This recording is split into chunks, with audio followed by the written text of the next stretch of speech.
Support for this and all the free content of Addressing Gettysburg is made possible by our patrons over at patreon.com/Addressing Gettysburg. You're listening to Addressing Gettysburg.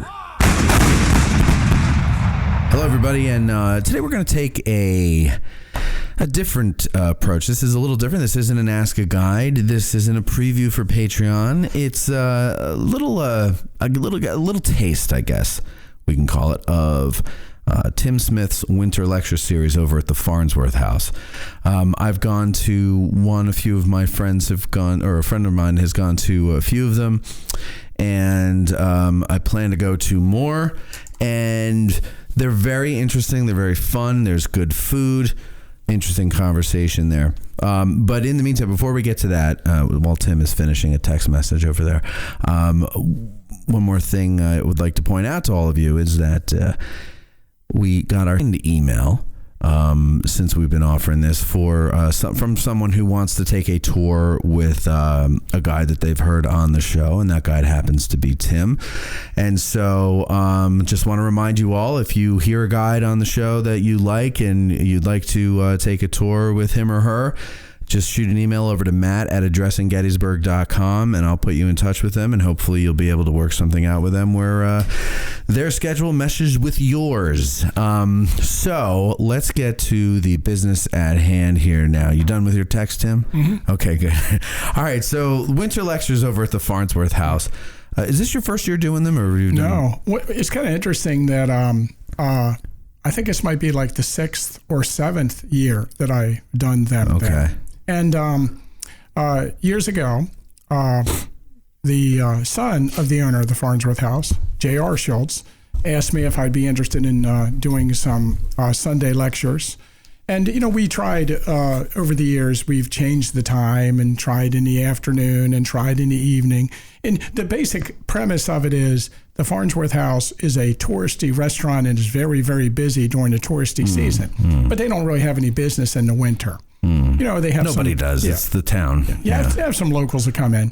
But on Sunday evenings, really nothing is going on. So originally I started doing them once in the winter, one every 2 weeks. Okay. And then, now I do them every week on a Sunday. And basically, I just pick a topic. We charge a small admission, $10. And people come in and they eat and they drink. If they want to eat and drink, they don't have to. And they listen to me discuss a topic on local history or the battle. And usually I pick some obscure topic and I give a PowerPoint lecture and I show my photographs. I love to show obscure photographs of the battlefield. Yeah, that's what I really like. And I talk a little bit about this and that.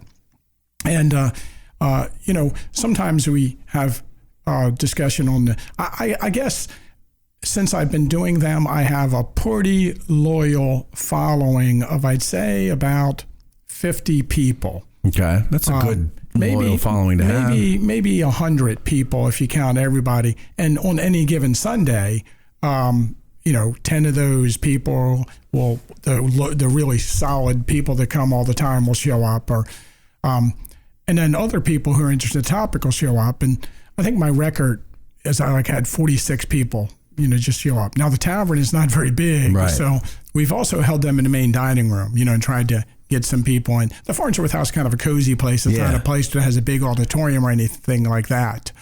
But, and I've also, I have to say I get a large amount of guides or historians, people, locals that are interested in a topic. And what I try to do is it gets harder and harder for me to do it because I try to do a different topic all the time. Or even if I do a topic I've already done, I put a new spin on it. Okay. So I usually have to read up. I usually like, when I give a topic, to know more about that topic than anybody who could possibly be there. Sure. Sometimes that puts a little pressure on me because I have to put a new spin on it, or at least update myself on the available information on the topic. And, obviously when you do a battle topic, it's very popular with people. I've done the Iron Brigade at Gettysburg or Iverson's Pit. I like to do Iverson's Pits. Or, I can do easy things like the Little Round Top or Devil's Den.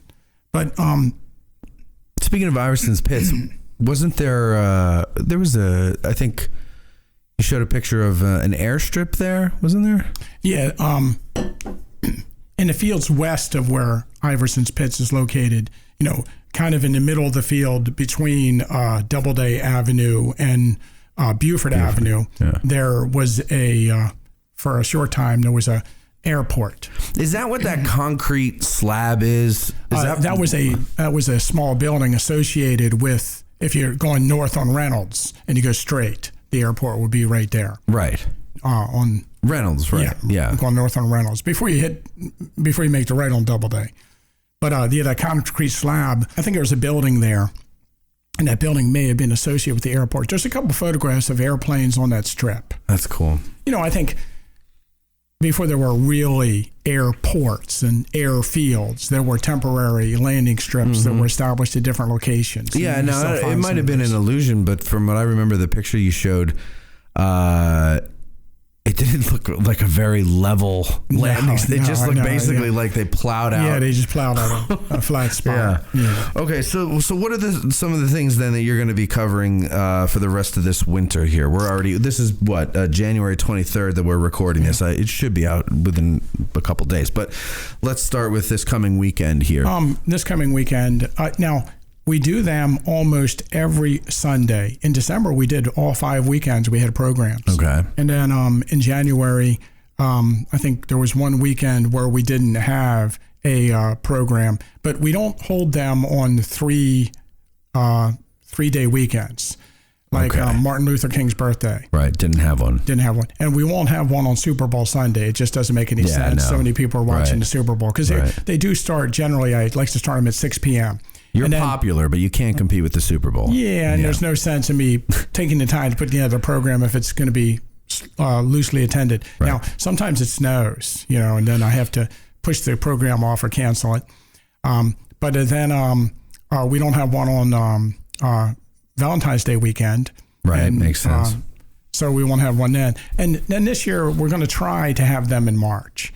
And what I'm going to do, instead of having them at 6 p.m., we'll just push them back to 7:30, and that way we get the dinner crowd through. Mm-hmm. Sometimes, especially when you start to get in the beginning of the winter and the end of the winter, we'll still occasionally have people wanting to come and eat at the restaurant. Yeah, sure. On Sunday. In March, we'll have the main dining room open so we can just tell the people, oh yeah, you can eat, but you have to go to the dining room. Because when we don't want people who aren't there for the program mingled in with the people who are there for the program. Sure. That would be kind of awkward. Yeah. But they might end up staying. It'd be like being a solo guitarist in a bar where no one's listening to you. God, that's the worst. Oh man, I look over to those guys. I know. I wouldn't want to do that. I can't do them and stand-up comedians. I get such anxiety watching. Yeah. Nobody's paying attention. They're laughing. It's awful. They're laughing. Yeah. Yeah. So this weekend, we do have a program, and I'm going to do the true story of Jennie Wade. The true story of Jennie Wade. Okay. And, again, I do similar topics year in and year out, and I am well known for doing the life and times of Jennie Wade. I do a Jennie Wade program almost every year. You're a big Jennie Wade fan. Yeah. So people know I'm going to do it. You don't have any questions about the official story like I do, or like Dave Wilson from Victorian Photography Studios does. I do, but my questions are maybe more... less conspiratorial. Yeah, less conspiratorial, good. And more inane or aspects of the story I might bring out or highlight or question. See, and not to get into this, but my Jennie Wade problem, I don't think is conspiratorial. I think it's fundamental. Why the hell were they there? That's what I want to know. Yeah. But nobody can give me that answer. Everybody just does what you just did. You go, they say she couldn't be moved, Jennie's sister. It doesn't mean the whole family has to be there. Just one person, the mother. Yeah. You brought her into this world. And then, of course, there's also the 3 little pig syndrome. Which they're in a brick house. Oh, yeah, okay. And that brick house are going to protect them. Sure. Mm-hmm. Clearly, that's the wooden door on the brick house didn't do much of a job. Yeah, so it's the 3 little pig syndrome. Okay.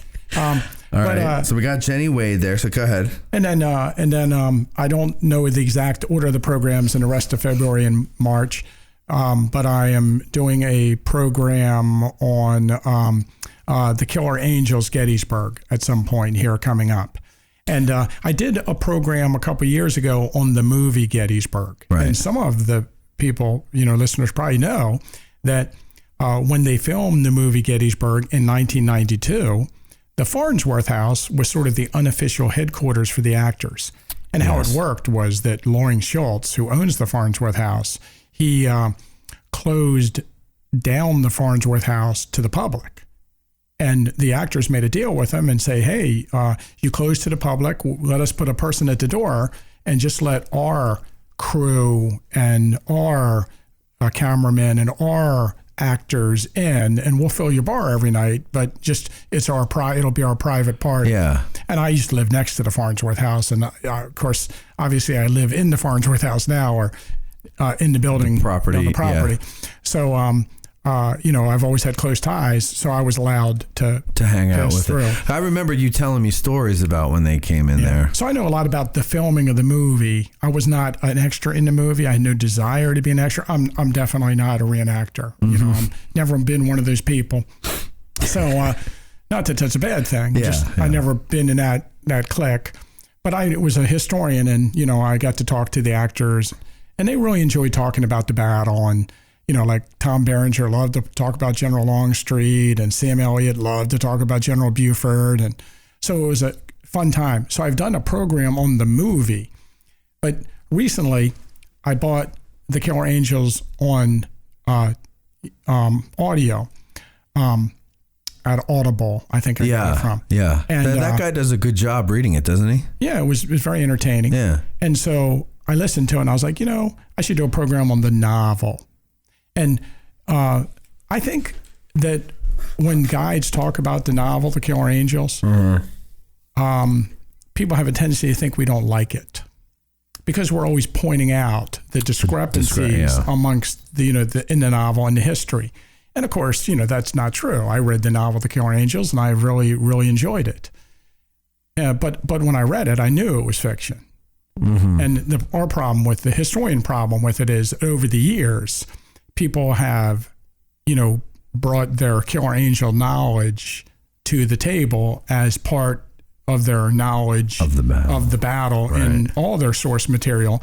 And oftentimes people say a fact, and the fact is not a fact. It's part of the novel that's a fictional part of the novel. Like on the third, just for instance, on the third day of the battle, the 20th Maine were moved from Little Round Top to Cemetery Ridge and were involved in Pickett's charge on the third day. And that's just totally made up. Not true, yeah. So, they were moved to Cemetery Ridge, but not that part, right? Yeah, well, like over it by depends. the New Jersey Brigade? Yeah, it's a very loose interpretation of Cemetery Ridge. It's more behind Little Round Top. Yeah, okay. Behind where General Sedgwick has his monument. Okay. And, we have maps where they're moved to on the third day of the battle. And right. Yeah, not far behind where the New Jersey State Memorial is. But it's well beyond the Union lines and it's not in the thick of it all. No, it's not even point. But so things like that. So I've discussed many times in my lectures about the movie and the discrepancies in fact in the movie, but I thought it would be kind of cool to talk about the novel. The thing about the novel that a lot of people like about the novel, but also they probably don't think about, is that the novel was written from the perspective of the characters in the book. Right. And for most of the novel, you are inside the characters' heads. Right. You are thinking their thoughts and thinking and seeing things the way that they are looking at the events that occurred. And I think the whole concept of that puts you in the minds of the heads of the men that fought here. And you start thinking about, wow, what would I think in that situation, or how would I react to this? Mm-hmm. And I think that's probably the strength of the novel. Yeah, you're thinking about the battle. It humanizes the guys. It does. But all that stuff in those guys' heads is all complete and utter fiction. We don't know. We don't know what they're thinking. I mean, some of that stuff is probably based on writings, right? So then the author of the Killer Angels, Michael Shara, he based what he has them thinking on stuff he read about those characters. Right. So, the information that you get from that is only as good as the source that he is taking it from. Another good example would be that throughout the novel, the spy, Harrison, is an actor. And of course, after the war, I remember one of Longstreet's staff officers said that he saw the spy Harrison in a play when he went somewhere in the theater, and that was just a big mistake.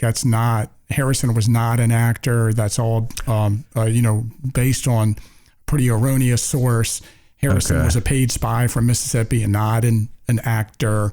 And so where do we get the actor thing from? The staff officer after the war? Yeah, and there's a couple people that have written about that, but there was a good article on Civil War Times Illustrated years ago on Harrison the spy and who he was. So the whole thing about him being an actor is just not legitimate at all. Interesting. And then of course what I wanted to do is take the novel chapter by chapter and discuss things that are put forth in the novel and, how that relates to the actual battle. Okay. And I can probably a lot of times look at a quote and say, oh, that comes from this source, or he must have read that in this source. Right. A lot of, if you want a good, one of the main sources that he seems to have used in the novel is Glenn Tucker's High Tide at Gettysburg. So if you read Glenn Tucker's High Tide at Gettysburg, you get a pretty good idea of the story that he uses in the novel The Killer Angels. And I know I like Glenn Tucker's High Tide at Gettysburg. It's an easy read. It's a good read, but as far as history goes, I mean, I know it's one of the books on the list for the guide exam. Glenn Tucker was a newspaper man. He had a way of writing. It's written very well. And it's heavily oriented towards North Carolina sources. I know he obviously did some research at the University of North Carolina. There's some great stuff in there that is from the North Carolinians. And since there's so many North Carolinians at the battle, that really lends to the story. And you might argue that even that it's written from a Southern perspective. And then Doesn't he also have Harrison as an actor? Oh, it's been a while since I'm trying to remember. And there's also... But other people have picked up on that source. Yeah. That has Harrison as an actor. Okay. Even though it's erroneous, and they have used it. And sometimes that's the problem. It's not that we're making stuff up as writers or historians. Your sources are bad. It's just that we're using a source we think is legitimate, and the source is bad. Yeah, you helped me discover that with my script for the episode too. Okay, so all right. Well, so then let's move on then here. What's 25 Hours at Gettysburg? That's another topic. In a few weeks coming up. I'm not sure the February and March schedule how to work, but I have done a program often. I like to do this program. I call it 25 Hours at Gettysburg. It's my take on Abraham Lincoln's visit on November 18th and November 19th, 1863, 4 months after the battle, when he comes to Gettysburg, stays in Gettysburg, and delivers, of course, the Gettysburg Address. And how I approach it is that Lincoln arrived in town on November 18th at 6 p.m., and he spent the night at DeWill's house, and he gave the Gettysburg Address, and he attended a luncheon at DeWill's house and had a reception with whoever wanted to meet him, and then went to a political rally at the Presbyterian Church and left there, got on a train, and left Gettysburg at 7 p.m. on the 19th. So Lincoln only spent 25 hours of his life in Gettysburg.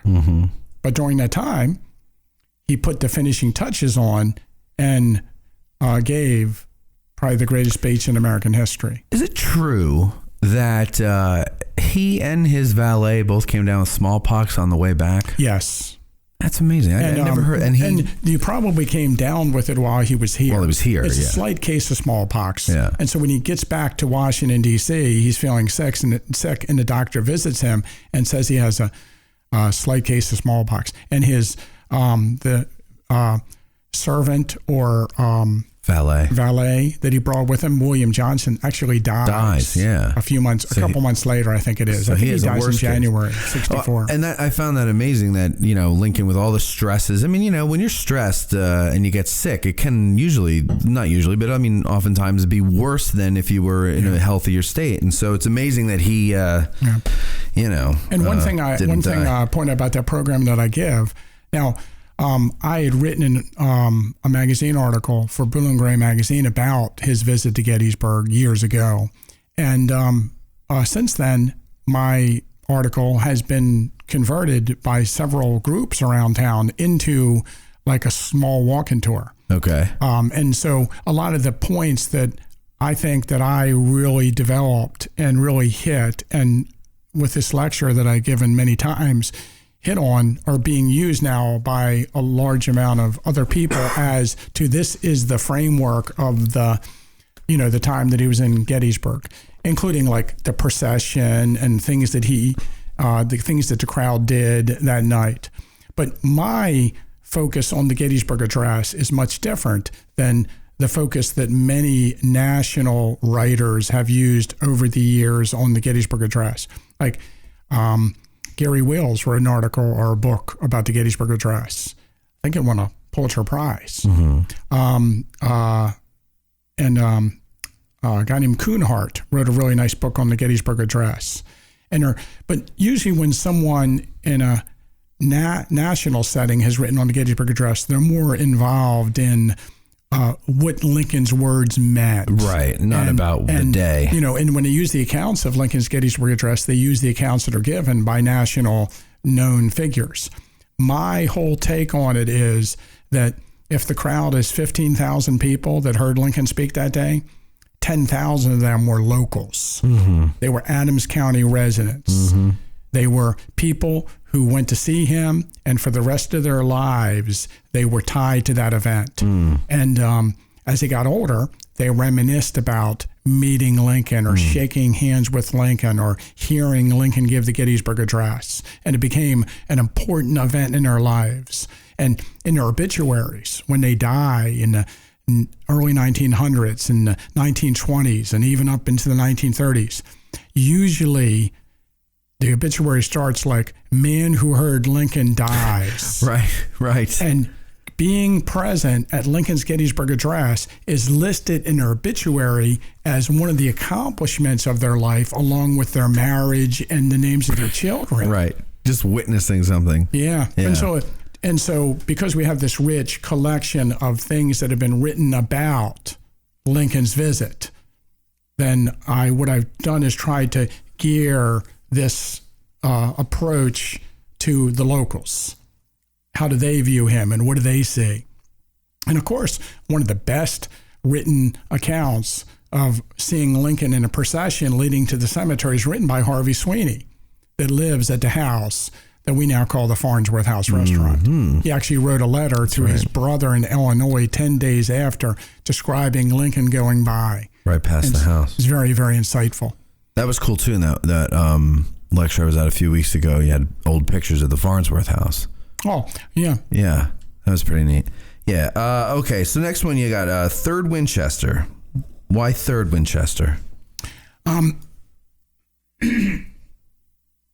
I usually like to talk about things I know about, Okay. And I usually don't try to delve into a topic that I'm not too familiar with. And, over the years, I've been a collaborator or a contractor for American Battlefield Trust. Mm-hmm. And it starts, obviously, because I'm knowledgeable about the Battle of Gettysburg. And, of course, I wrote a book about Lee's headquarters, and they bought Lee's headquarters, and I worked with that project. But I've worked with other projects with them. And one of the things I do for American Battlefield Trust is write wayside exhibits. Yeah, it's the vent. Just I thought it was rain. No, it's just the noisiest air conditioning you've ever heard in your life. And also, I should mention that as a writer, I think I make more money when I write a wayside exhibit than I do when I write a book. Do you get a royalty every time somebody stops at it? You get like $1? But don't count on the fact that we get royalties from our books either after the first year, so that doesn't pan out too well. But I do.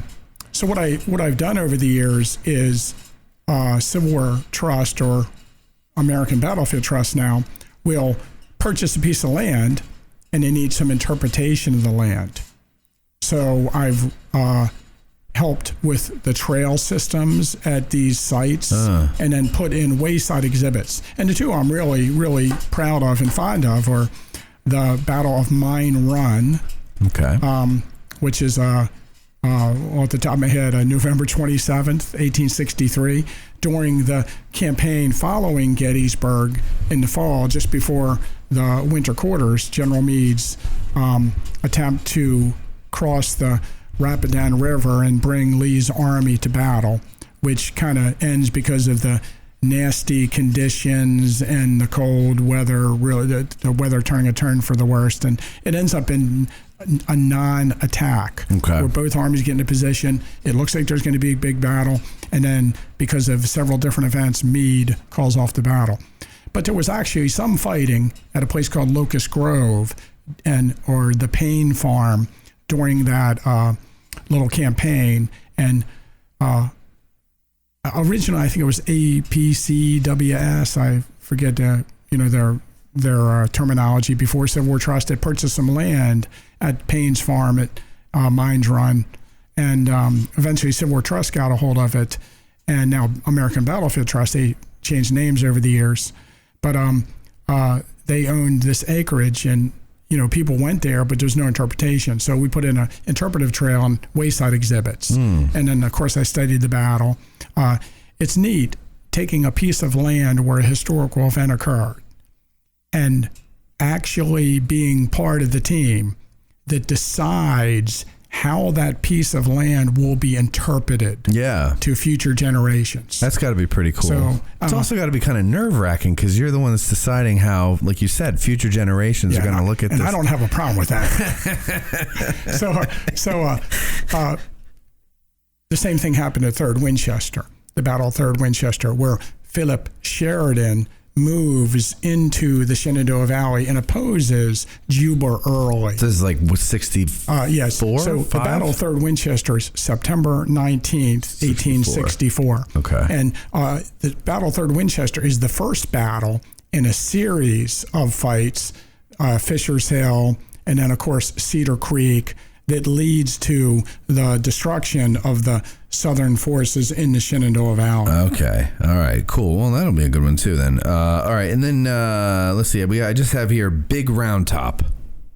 One of the programs I did a few weeks ago, that's not an upcoming program. I mentioned that I'll probably, if we continue the programs into March, like I suspect we will, I'll redo some popular programs again. And I did a program called The Other Round Top. Okay. Because, people talk about Little Round Top and its important role in the battle. Right. And Big Round Top has sort of been relegated to a back seat to Little Round Top, maybe justifiably, but it's the bigger of the two hills. Right. And there was some action on Big Round Top. The Southern Army crossed over the hill to get to Little Round Top, and, they retreated back over the hill. And on the evening of the second day, Northern troops occupied Big Round Top, and Farnsworth Charge is out in front of Big Round Top on the third day, and there's monuments on Big Round Top, and there was a tower on Big Round Top for many, many years. Yeah. So I do just the history of Big Round Top. Oh, okay. That's cool, too. And I use old photographs to do it. One of my points about Big Round Top is that in 1881, a wooden tower was built on Big Round Top. Right. And from that point, Big Round Top became very popular with visitors to the battlefield. Understandably. You climb up the trail, there was a tower, you go up in the tower, you had a spectacular view, not just of the battlefield, but of the surrounding countryside from the top of the tower. And it was a thing that a lot of people did.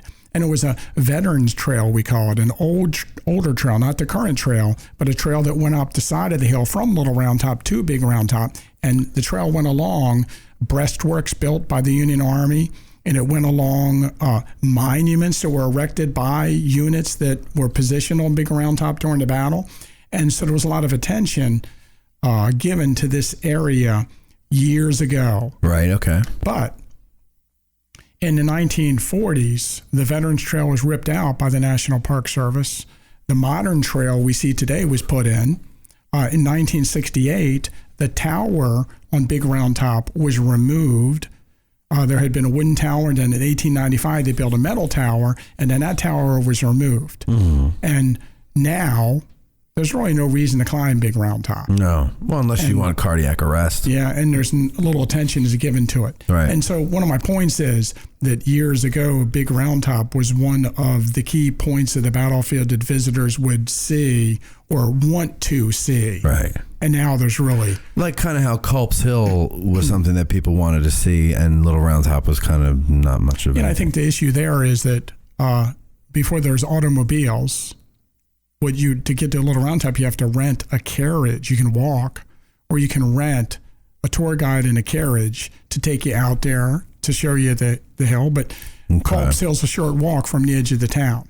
Right. So the places you could walk to from the town were a lot more visited than places that were miles away that you had to walk to get to. That makes sense. And so it's just a matter of, accessibility. So you have to go to the lecture to find out why they removed the tower. Yes, you can do that. Yes. And then we give mentioned away everything, Tim. Okay. No, go ahead. You said. No, I was going to say I see Rock Creek. Yeah. I also did a program on Rock Creek, and I think Rock Creek is the same story. Rock Creek is a place on the eastern boundary of the Gettysburg National Military Park that played a prominent role in the Second Day's Battle. Edward Johnson's division attacked Culp's Hill and splashed across Rock Creek and stormed up the hill during the fighting. Right. Locally, Rock Creek had been a place where kids swam. At that time, there were very few ponds. So if you wanted to swim, you swam in the creek. Mm-hmm. And people had picnics near the creek, and people visited the creek. And also... because there was a sawmill on the Baltimore Pike, and there was a mill, McAllister's Mill, near the Baltimore Pike. There was a series of dams that had been built up along Rock Creek in the area of Culp's Hill, and the water level was much more impressive at the time of the Civil War than it is in later years. Ah, okay. And so Rock Creek was a much more formidable object. And, and you see these pictures of kids swimming in the creek, and you see the creek is deep. Yeah. And now you go to Rock Creek and you walk across, and it's very shallow. Your ankles get wet, and you're like, oh, this is not much of it's pretty wide right now to this day. It's not very deep. It's pretty wide. So you can see that, if you're trying to, be an armed force in formation and stuff like it, it's an obstacle. It's going to trip you up a little bit. But you're saying that it was probably wider too, right? Or was it not really? Because if you see where the banks are, and you step down off the bank today, if you go to Rock Creek and you step off the bank, where the top of the bank is, it's like 2 or 3 feet until you hit the stream. And in some of the counts, Rock Creek was bank full of water. Okay. So think of the water 2 or 3 feet higher. Yeah. So it's coming up to your waist, maybe your midsection if you're a short guy. Sure. So that's or sternum, I meant. Okay. So that's pretty. And aren't you guys doing a walk? Yeah, you are. Yeah. So Gary and I, every year, 2 times a year, Gary and I do we call it Tim and Gary Walk. Mm-hmm. And basically it's a walking tour that we advertise. One of our friends actually hosts it. He's the man who has hired us to do it. And then he puts out a post on Facebook or on the internet saying, hey, Tim and Gary are going to be here at this time doing a tour. And this guy has hired us to do the tour for him, technically. Because, in the park, if you're doing a tour, somebody has to hire you to do the tour. Right. And then people just show up. And we often get crowds. We've often get crowds of 200 people. Yeah. And that's April 19th? Yes. Yes. I'm trying to think when it is. It is. Yes. Okay. It is. But and on that tour, we're starting at the edge of town of Gettysburg, and we're walking over to the Culp farm. And we're going to take a walk through the Culp farm and down through Culp's Hill to Rock Creek, and then along Rock Creek, and then up Culp's Hill, over East Cemetery Hill, and back into the town. That sounds so cool. We make it so it's like an all-day tour. Yeah. And our people will stop at the restrooms at Spangler Spring, and we'll eat lunch among the rocks, and then they can use the restroom there, and then we continue on. And we've done them over the years. We've even done other battlefields. We did Antietam and Harper's Ferry a couple years ago. And maybe that was last year we did Antietam, Harper's Ferry. And then we've done... Not walking from Antietam to Harper's Ferry. Yeah, okay. No. We do Antietam in the morning and then Harper's Ferry in the afternoon, or vice versa. It was Antietam, Harper's Ferry in the morning, Antietam in the afternoon. So we've done other battlefields too. We've done Antietam a few times. But then we'll do like Big Round Top. We'll do Hood's Assault on Little Round Top in Devil's Den. And you go through the fields. You don't go down via the road. That's right. We do then we do one of the more popular tours Gary likes, Gary Edelman. He likes the Fish Hook Tour, where we start at one end of the Union Fish Hook and walk to the other. So Didn't you do that last year? Yeah, we've done that. Yeah. We do that a lot. Yeah. Well, that's if you're interested in coming out in April, that would be an action-packed weekend for you to come out, because that's the 19th is a Sunday, so that's the all-day walk. The 18th we're doing our monument cleanup for the adopt a position thing. I'm working out the details on that. I don't know who the tour is going to be done by or not yet. Chris Gwynn is working on getting me somebody. It was going to be Matt Atkinson, but Matt's going to some Chet Atkins concert or something. Not Chet Atkins. What's that guy's name? His father was the big guy. Oh God, who's the big country guy? Hank Williams Jr. Oh, I think he's going to see him or something like that. I forget what it was. He has something going on, but yeah. So anyway, so we're going to do that in the morning, but then in the evening we're going to have a little concert for Addressing Gettysburg people only, and it's done by my friends Sarah Larson and Danny Stewart. They did the music for episode 2. And so it's going to be called The Music of Addressing Gettysburg. It's Civil War music done by really good bluegrass players. And then just hanging out at Mason-Dixon Distillery, which is a delicious place to go sometimes. But yeah, so that, and then I think Sarah and Danny are doing a show at some other place. I can't remember the name of it, on the square that Friday. So that's a weekend to come in, because you got something every day that you can do, and it'll be a lot of fun. Okay, and then the last one we have here is Pender's Assault on Seminary Ridge. Well, I do a program on Pender's Assault. I probably ended up doing it in March. And basically, that ties into a few things that I've researched pretty well over the years. And that's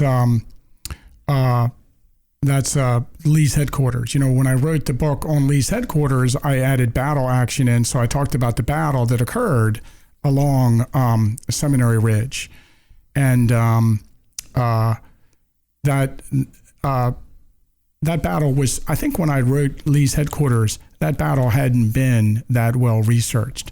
I think when I have a map in my Lee's headquarters book that shows the alignment of the regiments on the defense and the attack, that's the first time anyone had laid out what regiment was in what position in that attack. So yeah, why is that? I just think it's, okay, I would just say that it's an overlooked part of the battlefield, because when you're on the auto tour of the battlefield, and again, what do I always say? If you want your unit to have some notoriety in the battle, make sure your monument is on the tour route. Right. Now, of course, they're not thinking about that when they put it on. Yeah. But basically, when you take a tour of the first day's battlefield, you go out and you're talking about the morning action at that point. And then, you ride around, talk about the Iron Brigade, and go to the railroad cut, and then you're at the Peace Light. Right. And then you go out towards, if you go on the optional tour out towards the 11th Corps line, you're talking about the afternoon action out there. Right. But the auto tour of the battlefield, there's no opportunity to come back along Seminary Ridge and talk about the afternoon action that occurred on that ridge. Okay. So it's not interpreted by the park as part of the auto tour, and it's usually not interpreted by people who are talking about the battle at that location. They don't come back and talk about the afternoon action as it pertains to the west of the town usually. So that it wasn't an area that wasn't discussed. And then, of course, the Lutheran Seminary campus is privately owned. It's not part of the park. Right. And so a lot of times in our battle, the battle occurs on the area where the park owns, not on the area where the park doesn't own. And so there wasn't a lot of interpretation of that site as a whole. But I think when I wrote the Lee's headquarters book, a lot of people, even to this day, a lot of people still deny the fact that Lee had any association with that building as his headquarters, which I think is just preposterous. But they still argue this point with me. What do you mean? They say, oh, he was never in the building. Oh, it wasn't his headquarters. Based on what? Based on their collective knowledge of the subject, which differs from my collective knowledge of the subject, apparently. Are you talking about the people that say that he slept in a tent across the street? Yeah, and things like that. Okay, yeah. And, here's my point. Even if he does sleep in a tent, and, of course, the marker across the street is based on absolute fiction and erroneous information that obviously was designed and created by people who were he never used that building. No, wait. There's a quote. What is the marker? On Lee's headquarters marker. Uh-huh. And the quote says something like, my headquarters were in a tent in an orchard in back of the seminary. Quote, Robert E. Lee. Uh-huh. He never said that. Well, where did the quote come from? The quote comes from a 1910 booklet by a guy from Allentown, Pennsylvania, who was writing about where Lee's headquarters was. Okay. And he denied that Lee used the building. So where did he get the quote? Booklet. He says that he talked to a friend of his years ago. And this friend talked to John Batchelder. And John Batchelder told him that he interviewed Robert E. Lee. And Robert E. Lee told this friend that quote. That's Did he really interview Robert E. Lee? John Batchelder did not interview Robert E. Lee. So there's a disconnect there. But basically, at best, we have a quote a guy got from a friend of his who talked to John Batchelder, who says this is what Robert E. Lee said. So someone is lying. And then the War Department puts that on a plaque across the street from Lee's headquarters. Okay. So anyway, the idea that he has his headquarters in a tent across the street is based on faulty information anyway. Okay. So let's say his tent is in the yard of Lee's headquarters. Okay. Mm-hmm. Doesn't it's in her property and it's next to her house? What the hell what are we arguing about? What is it? Because people love doing that. Yeah. What are we arguing about? Oh, he didn't use the building. No, his tent was setting up next to it. Who cares? Right. Couldn't he have used the building as like an office and the tent as his sleeping place, or the other way around? Besides all this, we have accounts that he used his building as his headquarters. Yeah. Are we just denying those accounts? Why do we denying the accounts anyway? And the movie That's right. And the movie shows him in the building. So, come on. If the movie's got it. But here's my take on it. Okay. I knew, and, I like that I had some foresight in this. I knew that at some point, Seminary Ridge, Lee's headquarters, and a ridge down where the Lutheran Seminary is, it is the scene of the heaviest fighting of the entire Battle of Gettysburg, still in private hands. And that's what I'd always argued. There's heavy fighting along that ridge. Forget about the fact that Lee may or may not have used the headquarters. Right. There was a Union battle line across the top of that hill. Right. Thousands of Southerners attacked that position. There was heavy fighting along that ridge, and they captured it by force. Forget about that. We should buy and preserve that land because it's part of the battle. The battle, right. And so that's what I wanted to push in Lee's headquarters book, that there's another reason we should have our eyes on this property. It's funny. When I was younger, I had a different view of things now. But, when I was younger, I would have not liked the idea of that hotel that was there going, because I don't know, because I didn't know what the hell I was doing in my life. Now I love that because I want the battlefield. I mean, honestly, and no offense to the people that live in Colt Park and have businesses on Steinway, but I'm becoming more one of those guys that's like, tear it all down, bring it back to, normal, or not normal, but what it was at the time of the battle. I mean, it's very unrealistic, and that would be very painful for a lot of people, and I don't want to inflict that.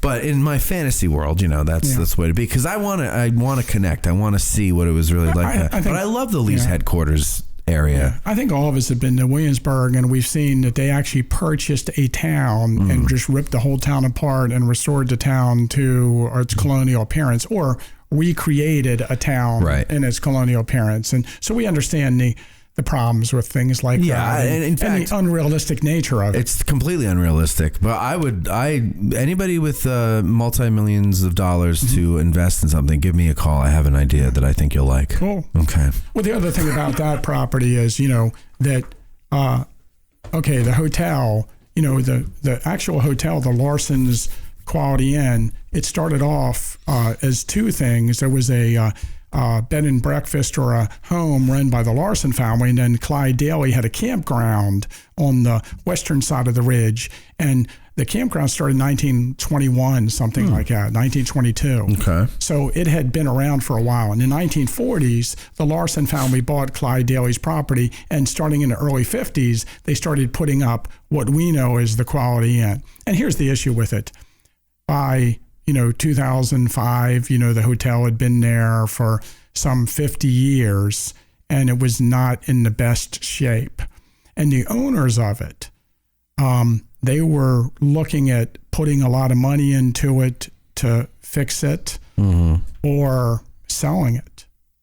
And the owners of it, and it was a corporation that owned the Quality Inn, the Larson family had retired, had sold it.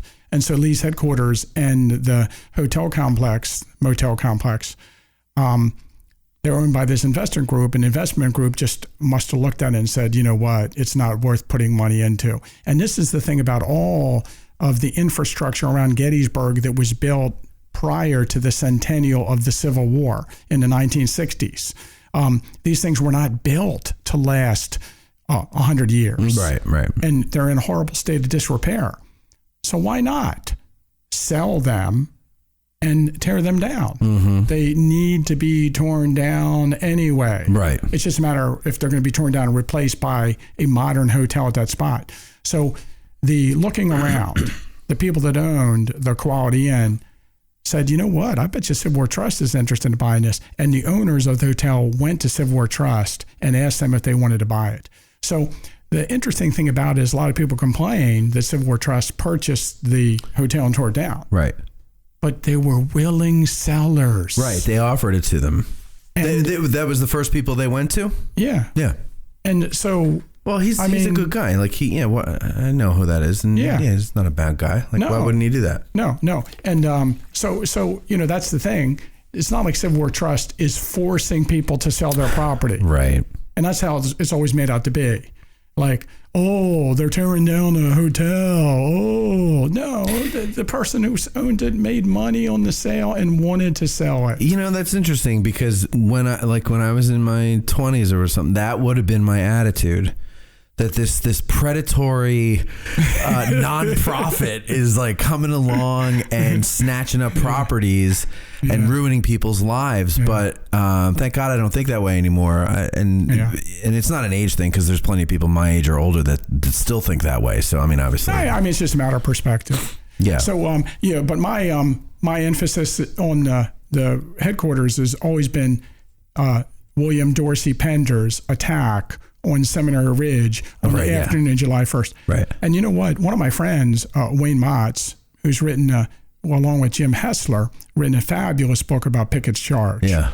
I should probably say Jim Hessler, along with Wayne Motz, has written this book. What is it? He's got to go first. Okay. No, but they point out that Pickett's Charge is just Pender's attack. And Pender's attack worked. A massive charge across an open field at a defensive position, and the Southern Army broke through. But they had a smaller open field in Pender, right? Every unit on Seminary Ridge had been involved in the battle already, and most of them had lost more than 50% of their men in the fighting already. Right, and they weren't waiting there and dug in really well. I mean, they were dug in, but they weren't as well. So, I mean, there's reasons why the ridge falls when it's attacked. Yeah. But, it's comparable to a massive frontal assault like Pickett's Charge. And, of course, William Dorsey Pender is wounded on July 2nd. We talked about in one of the Ask a Guide episodes. But wait, their point isn't that it's exactly the same. Their point is that in Lee's mind, it's the same thing, right? Yeah. Because Lee doesn't know all the things that we just said. Yeah. Yeah. Yeah. Okay. And so, it could work. Yeah. You're not making fun of their assertion. You're, No, it's legitimate. Okay. It's legitimate. Right. Yeah. Okay. But, you know, and then it's interesting that Pender's division, 2 brigades, Scales Brigade and Lane's Brigade, they'll actually be in picket charge 2 days later. I get this great quote that I found that I highlight in my Lee's Headquarters book by Pender's division about Scales Brigade attacking the Seminary. And the quote ends about, their units shattered. Yeah. And it ends with, for the first time in our history, we were repulsed. And then I add in a little footnote. And 2 days later will be the second time in our history that they were repulsed. I just love that.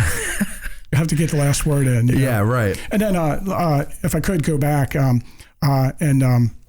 discuss that Jennie Wade, since that's the program that's coming up this weekend. This weekend, yeah. Jennie Wade, the topic of Jennie Wade is fascinating for me, I think, on 3 levels. First of all, we have the study of what happened. Mm-hmm. And that's for tour guides or historians or battlefield aficionados. That's what we love to do. Yeah. We like to collect all the evidence and documentation on a subject and analyze it and talk about the sharpshooter action at the edge of the town and how Jennie is actually killed and the facts that we know about it. And one thing I always try to emphasize, people try to, over the years, and I think when I say over the years, when I first came to Gettysburg, the first trip, my family ate at the Avenue Restaurant, and I looked up at the Jennie Wade house. I remember reading the brochure and, wow, she was killed in that house. Yeah. But I think there's always been the illusion that there's a sharpshooter at the edge of town, and Jennie's in that house, and he fires a shot, and it goes through the door and kills her. It's an accident. Right. Well, but the bigger picture is lost, that she's killed in a violent sharpshooter action at the edge of the town. And there are dozens of sharpshooters all over the edge of the town, or 100. And there's dozens or 100 sharpshooters of the Northern Army on Cemetery Hill, and they're firing back and forth at each other. There's thousands of bullets flying through the air. And so it's not just this one guy. And then, on July 2nd, for instance, Jennie Wade and her family are in her sister's house on Cemetery Hill. The Holiday Inn or the Inns of 63 is not there. Right. And, the Louisiana Tigers come charging out of that gully at the edge of the town, and the right flank of Hayes's Louisiana Tigers goes by the house in her attack on Cemetery Hill. Yeah. And that's never told along with the story. Right. So I think I like to put it into context, the death of Jennie Wade, as they're in the middle of a serious fight. Yeah. And which lends... and it lends credence to your Thank you.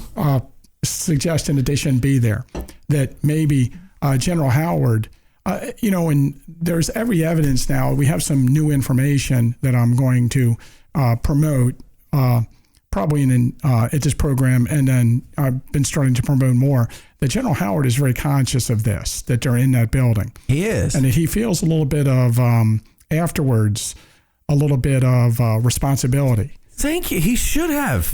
This is my point. Well, according to Jennie's sister, and according to some papers in the John Wayne Johnston collection, and that's what the gist of the talk is about.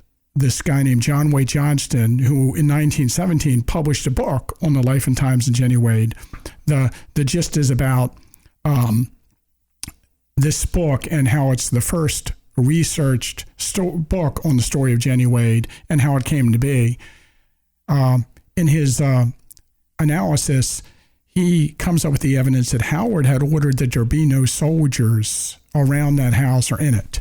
Because that would make it a target. But on July 2nd, an artillery shell went through the roof of the house, crashed through a wall, and at some point, a couple soldiers came through that gap and got in the attic of the Jennie Wade house. And when Jennie was killed, these guys come running downstairs. And according to one letter in here, this information, which is at Rochester, Howard has those men arrested. And according to the thing, they're court-martialed for disobeying his orders. Okay. And there is a new copy of a second edition of the true story of Jennie Wade that was never published.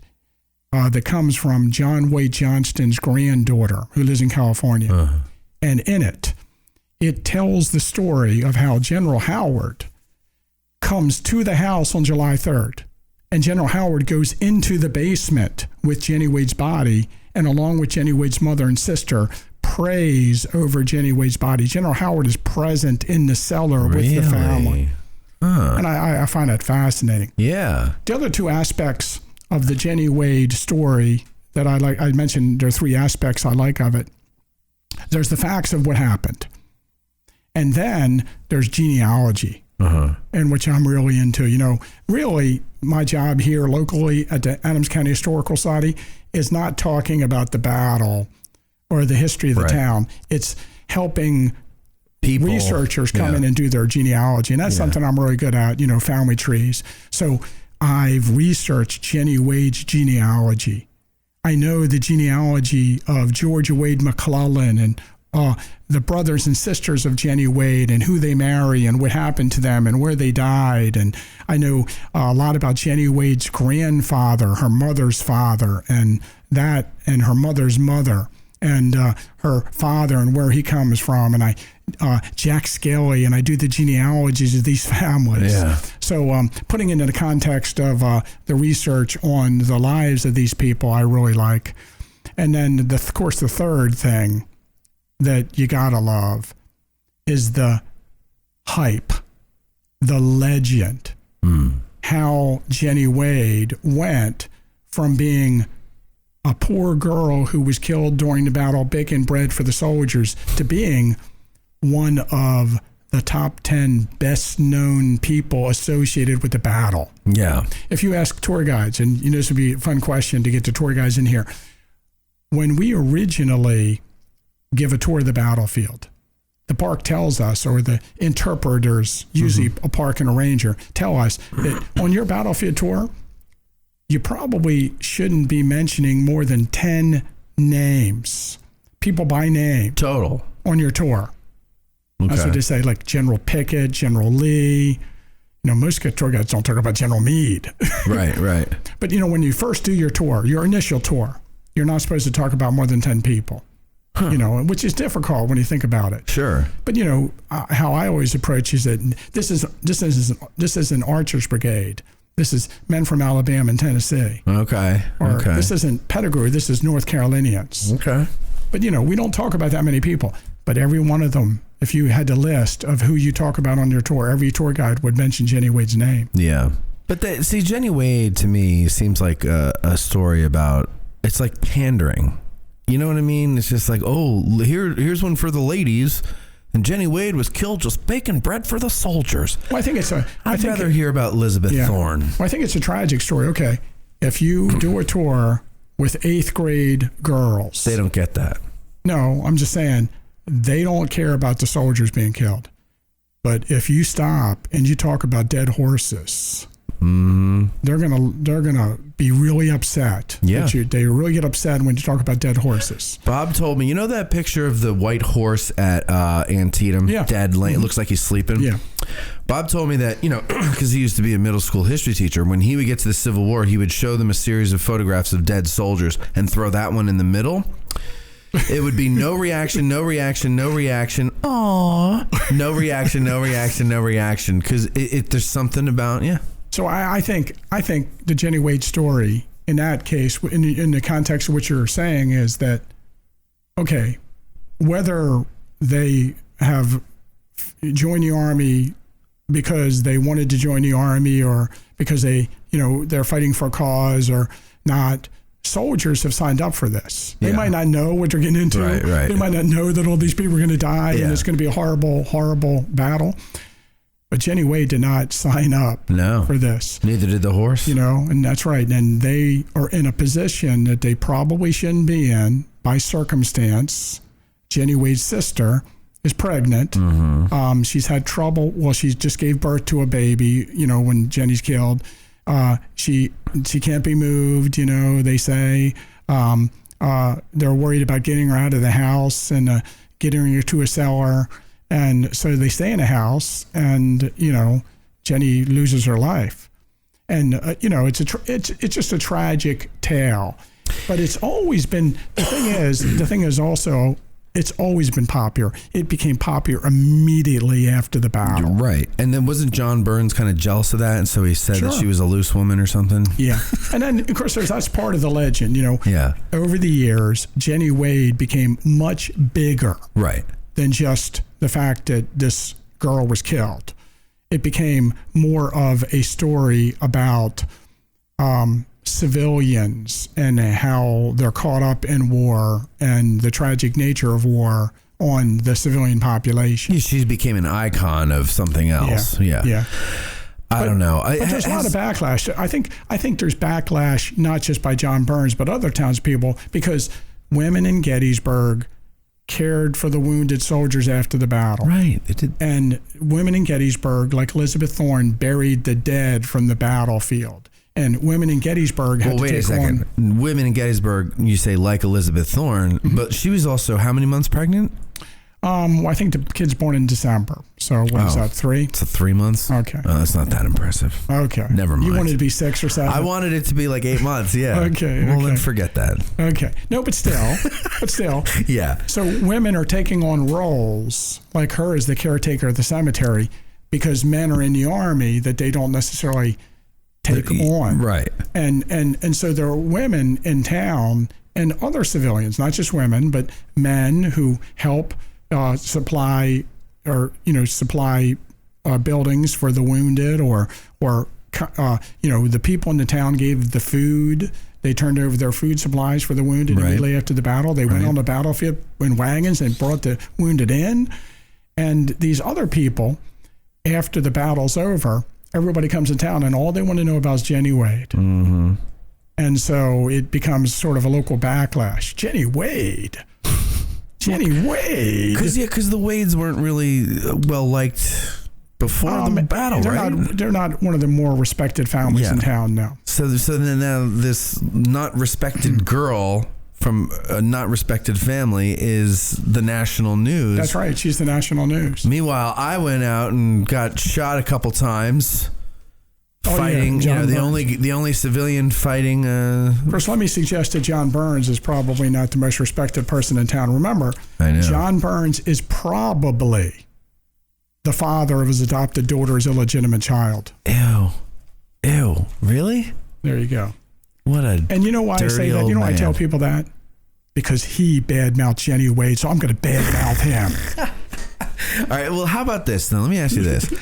Has there ever been a homicide detective, maybe a retired homicide detective, ever re-examine the Jennie Wade case with the eyes of a homicide detective? I mean, I know we don't have it mapped out like a crime scene. Like at the time, it wasn't looked at that way, and they didn't. I'd really like to see some kind of serious investigation of the path of the bullet. Yeah, I would too. And people talk about that. Eugene Sickles in the 1970s was a tour guide and was really into this, and he's the one who laid out that he thinks the bullet came from the Farnsworth house window.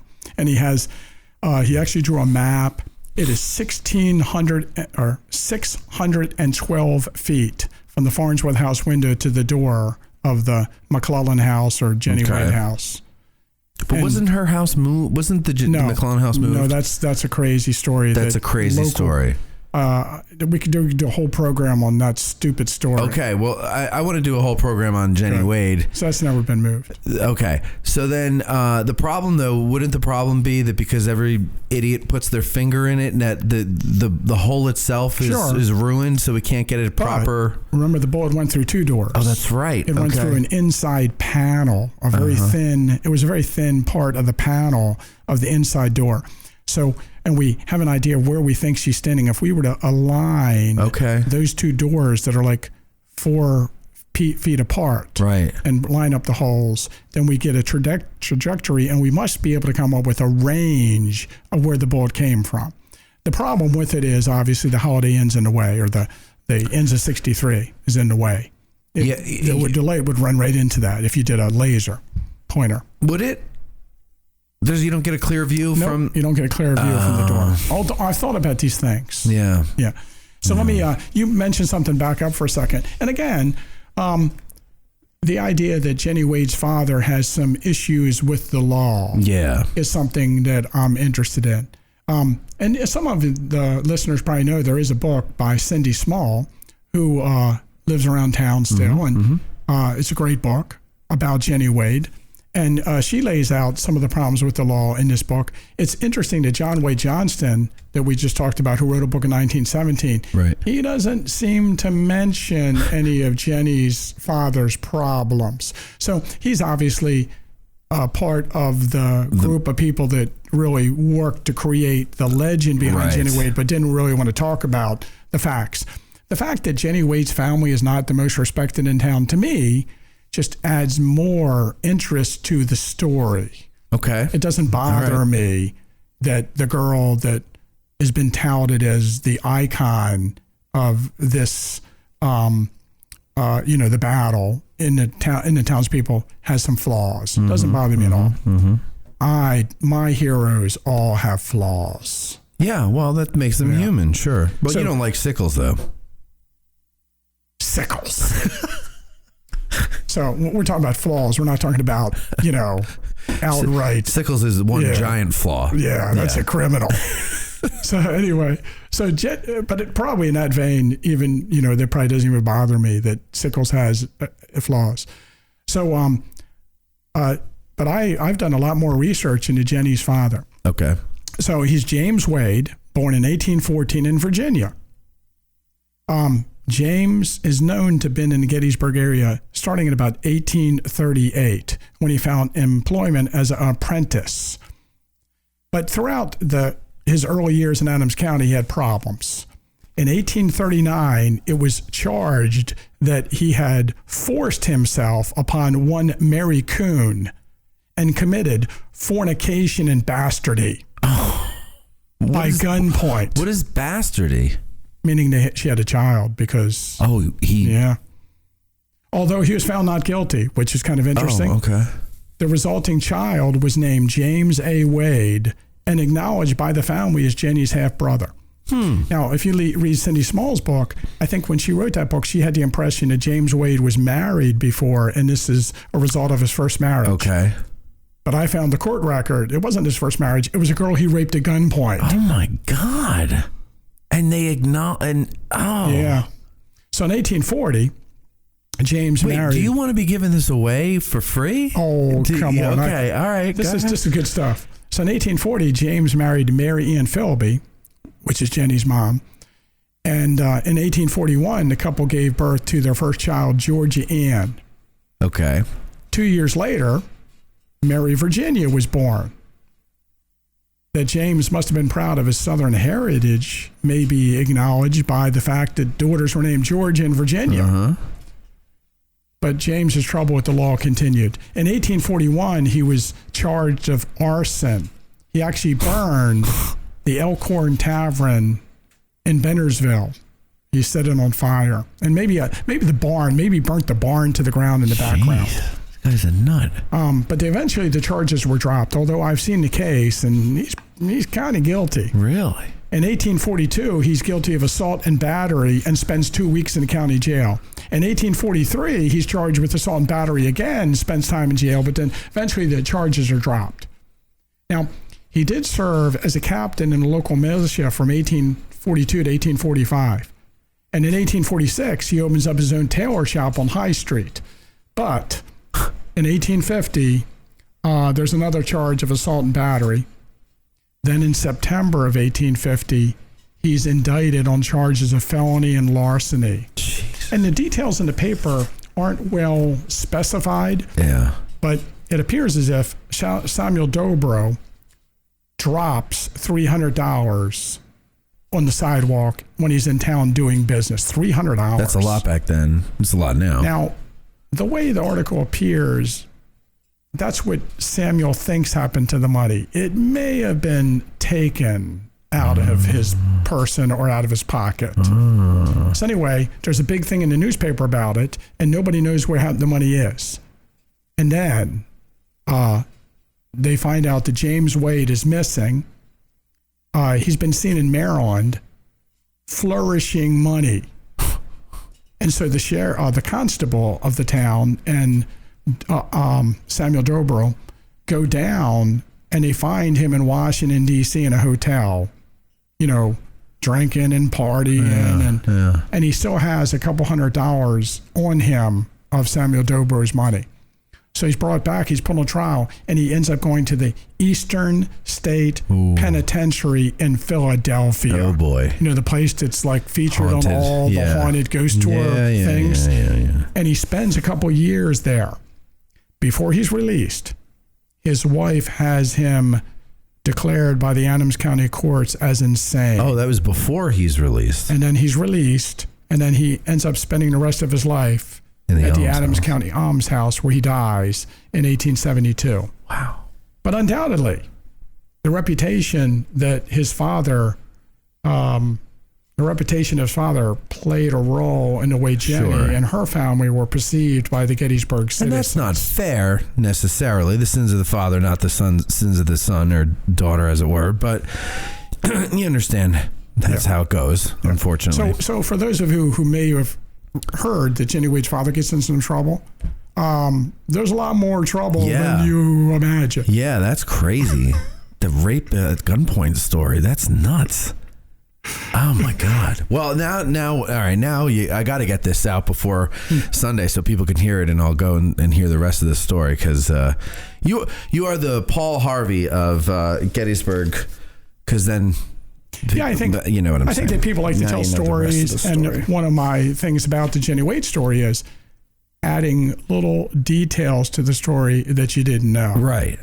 Like, for instance, Georgia Wade McClellan's husband was in the 165th Pennsylvania Drafted Militia and was in Suffolk, Virginia at the time of the battle. And that's why Jennie Wade's sister, she has a child, and her mother and Jennie go up to help her care for the child, because the husband, Lewis McClellan, is in the Army. Yeah. Now, do you know Jennie Wade House is a duplex that Georgia lives on one side, and another family, that's Catherine McLean, lives on the other side with her children. And we have a civilian account by one of her children about being in the basement on the other side of the house with Jennie Wade's body afterwards. And I don't think a lot of people have learned or knew anything about that. And their dad, Isaac McLean, is also in the 165th Pennsylvania Militia, Drafted Militia, with Lewis McClellan in Suffolk, Virginia. But he dies in May of 1863. And so he just died, and his widow and children are living the other side of the north side. Is that right? No, the south side of the Jennie Wade house at the time. So there's little aspects of the story that we can add in like that. So, and that's, I guess like you have, there's the easy to digest story that you tell the public on a tour, right? Mm-hmm. And then hopefully they'll get interested enough, and then they'll go and research it a little bit more and find out there's more to it. But of course, that never really happens. That's right. Of course, that never really happens. Yes. Well, anyway, if you want to check out the schedule now, because like Tim's saying, he doesn't have it mapped out which Sunday is which and all that. But we know that you're not going to be doing Valentine's Day. You're not going to be doing Super Bowl Sunday. So that means that there's 2 Sundays in February that you're going to do. Yeah. But you want to find out the schedule, you can go to the Farnsworth House Facebook page or their website, farnsworthhouseinn.com, or just give them a call, 717-334-8838. That's 717-334-8838. That's the Farnsworth House number. Yeah, that's not Tim's number. That's that's the Farnsworth House number. However, if you would like to take a tour with Tim or just buy him a beer, you can contact me, Matt, at addressinggettysburg.com, and I will put you in touch with him, and you can work it out with him there. Tim, thank you very much. Good luck with these this year. I hope some of our listeners come and see you. Well, thank you. And we have to do a whole Jennie Wade episode. Just Jennie Wade. And it would be good, if you want to bring some people in that are like not aficionados of her story. Yeah, then, I could refute. I would like to have a Jennie Wade roundtable discussion, but we'll figure something out there because, Jennie Wade is a controversial figure, even to this day, at least among those of us who like to cause controversy over nothing. Yeah. All right, everybody. Thank you very much, and we'll talk to you next time.